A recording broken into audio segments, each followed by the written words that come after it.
બ્રિજમાં આગળ વાત કરીએ તો અમદાવાદમાં ઇન્ડિગોની ફ્લાઇટ રદ થવાનો સિલસિલો હજુ પણ યથાવત છે। આજે સવારે 8 વાગ્યા સુધીમાં કુલ 18 જેટલી ફ્લાઇટ્સ કેન્સલ થઈ છે। સવારે 8 વાગ્યા સુધીમાં કુલ 25 જેટલી ફ્લાઇટ ઓપરેટ થઈ છે। આ વચ્ચે તમને જણાવી દઈએ કે 8 ફ્લાઇટનું આગમન અને જ્યારે 17 જેટલી ફ્લાઇટ્સ પ્રસ્થાન થઈ છે, પરંતુ આ તમામની વચ્ચે હજુ પણ મુસાફરોને હેરાન થવાનો વારો આવ્યો છે।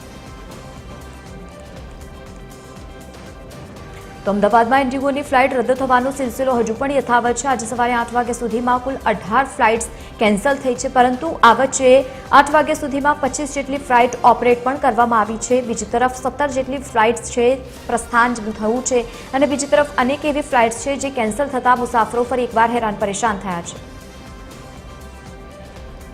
વધુ માહિતી સાથે સંવાદદાતા અભિષેક વાઘેલા લાઈવ જોડાયા છે। અભિષેક, હજુ પણ ફ્લાઇટ કેન્સલ થતા મુસાફરો હેરાન પરેશાન થયા છે। એરપોર્ટ પર કેવા પ્રકારની પરિસ્થિતિ છે?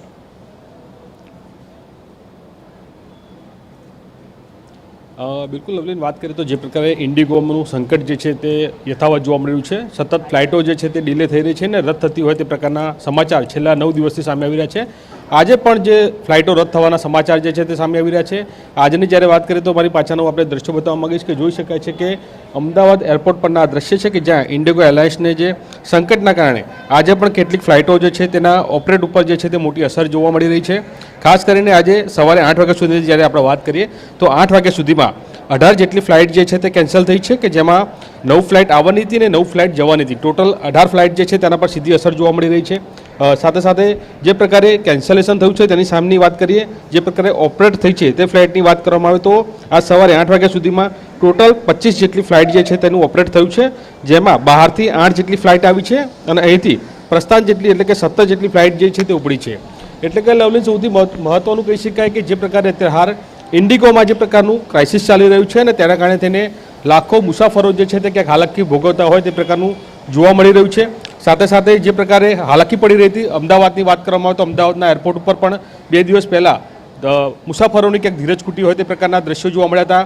ઇન્ડિગો એરલાઇન્સના હાયના નારા જે છે તે પણ લગાવવામાં આવ્યા હતા। ત્યારબાદ અમદાવાદ એરપોર્ટ ઓથોરિટી દ્વારા જે છે તે એક એડવાઇઝરી જાહેર કરવામાં આવી હતી અને તેમાં સ્પષ્ટપણે સૂચન કરવામાં આવ્યું હતું કે જો ઇન્ડિગોની ફ્લાઇટ હોય અને જો તેનું સ્ટેટસ જાણવું હોય તો તેની વેબસાઇટ ઉપરથી અને તેના પોર્ટલ ઉપરથી જઈને તેઓ ચકાસણી કરે અને ચકાસણી કર્યા બાદ જ તેઓ એરપોર્ટ પર આવે તે પ્રકારની માહિતી દર્શાવવામાં આવી હતી। ત્યારબાદ અત્યારે હાલ આપ જે પ્રકારે દ્રશ્યો જોયા અમદાવાદ એરપોર્ટ ઉપર તે મુજબ જ અત્યારે હવે મુસાફરોની સંખ્યા જે છે તે ઓછી થતી જોવા મળી રહી છે।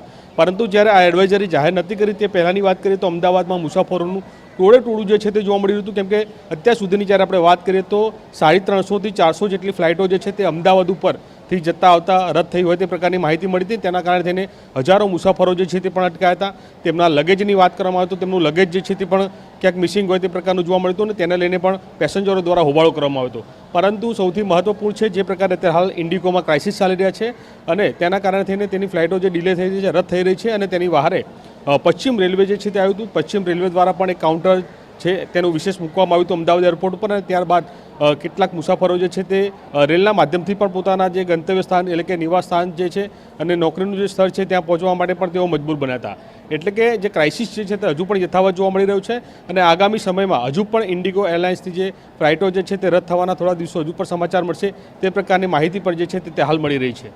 બિલકુલ અભિષેક, આભાર સમગ્ર માહિતી સાથે જોડાવા બદલ। તો હજુ પણ ઘણી ફ્લાઇટ્સ રદ થતા મુસાફરો હેરાન પરેશાન છે, પરંતુ આ વચ્ચે ફ્લાઇટ હવે ઓપરેટ પણ થઈ રહી છે।